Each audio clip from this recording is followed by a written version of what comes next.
নমস্কার বন্ধুরা, সকাল সকাল চলে এলাম রান্না করে। বন্ধুরা রান্না করে এসে রান্নাটা শুরু করবো। শুরু করার আগে বন্ধুরা বলে দিচ্ছি শুভ সকাল বন্ধুরা।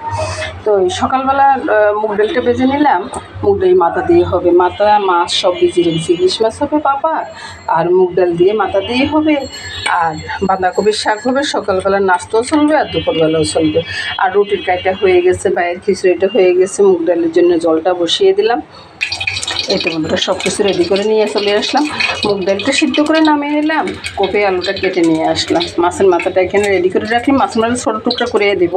এখন তেলটা বসিয়ে দিলাম। তেলটা বসিয়ে প্রথমে ওই যে লঙ্কাটা দিয়ে দিলাম, জিরা আর তেজপাতা দিয়ে দেব। একসাথে সোমবার করে বসিয়ে দিচ্ছি আর কি। আলুটা দিয়ে দিলাম, মাথাটা ধুয়ে নিয়ে আসলাম বন্ধুরা ছোটো ছোটো টুকরো করে। আর এখানে নুন হলুদটা দিয়ে দিচ্ছি। এদিকে কড়াইটা বসিয়ে দিলাম, একটা গোটা লঙ্কা দিয়ে দিলাম, তারপর তেজপাতার মেথি দিয়ে দিচ্ছি। এবার বন্ধুরা মাথাগুলো ছেড়ে দিই।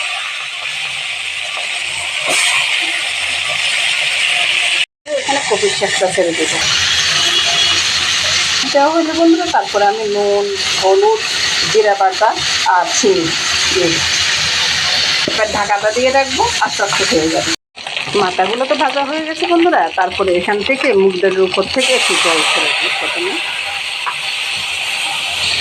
তারপর বন্ধুরা এখানে নুন হলুদ লঙ্কা জিরা দারচিনি এলাচি গুঁড়া আর একটু চিনি সব একসাথে ছেড়ে দিলাম।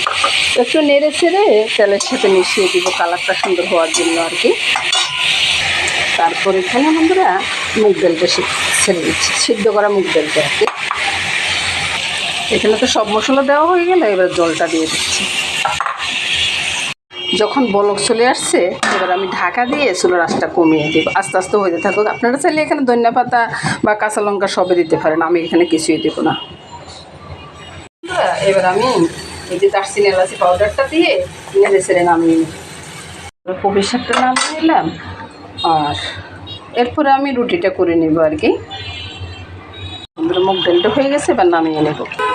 এই তো বন্ধুরা মুগ ডালটা নামিয়ে নিলাম। মুগ ডালের সাথে সাথে কপির শাকটাও হয়ে গেল বন্ধুরা। কপির শাকটা সকালবেলার জন্য শুভ সকাল বন্ধুরা। নমস্কার। কপির শাকটা নামিয়ে নিলাম, আর এরপরে আমি রুটিটা করে নেব আর কি। ইলিশ মাছটা কেটে নিয়ে আসি, তারপরে দেখাচ্ছি। মাছটাকে ছোটো পিস করে কেটে নিয়ে আসছি বন্ধুরা, আর মাছের ডিমটাও বের করে নিয়েছি। আর এখানে লঙ্কা বাটা জিরা বাটা হলুদ নুন সাথে দিয়ে দেব তেল। আপনারা সর্ষের তেলে দিবেন বন্ধুরা, আমি সর্ষের তেল খেতে পারি না, তাই সয়াবিন তেলটা দেওয়া আর কি। ভালোভাবে মেখে নিই, তারপরে দেখাই।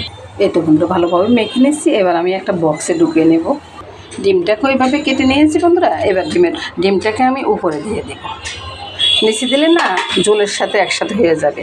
কয়েকটা কাঁচা লঙ্কা দিয়ে দিচ্ছি ছেড়ে ছেড়ে। তারপরে মুখটা বন্ধ করে দেব। মুখটা বন্ধ করে আমি এখানে কড়াইতে বসিয়ে দেব। মুখটা বন্ধ করে আমি ওই যে কড়াইতে বসিয়ে ঢাকাটা দিয়ে রাখলাম, হওয়ার পরে দেখাবো। বন্ধুরা মাছ ভাপাটা হয়ে গেছে, এবার আমি নামিয়ে নেব।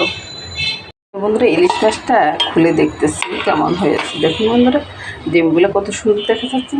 যারা ডিম খুব বেশি ভালোবাসেন না তাদের কাছে খুব মজা লাগবে। এই তো বন্ধুরা মাছটা নামিয়ে নিলাম বন্ধুরা। নমস্কার বন্ধুরা, শুভ দুপুর।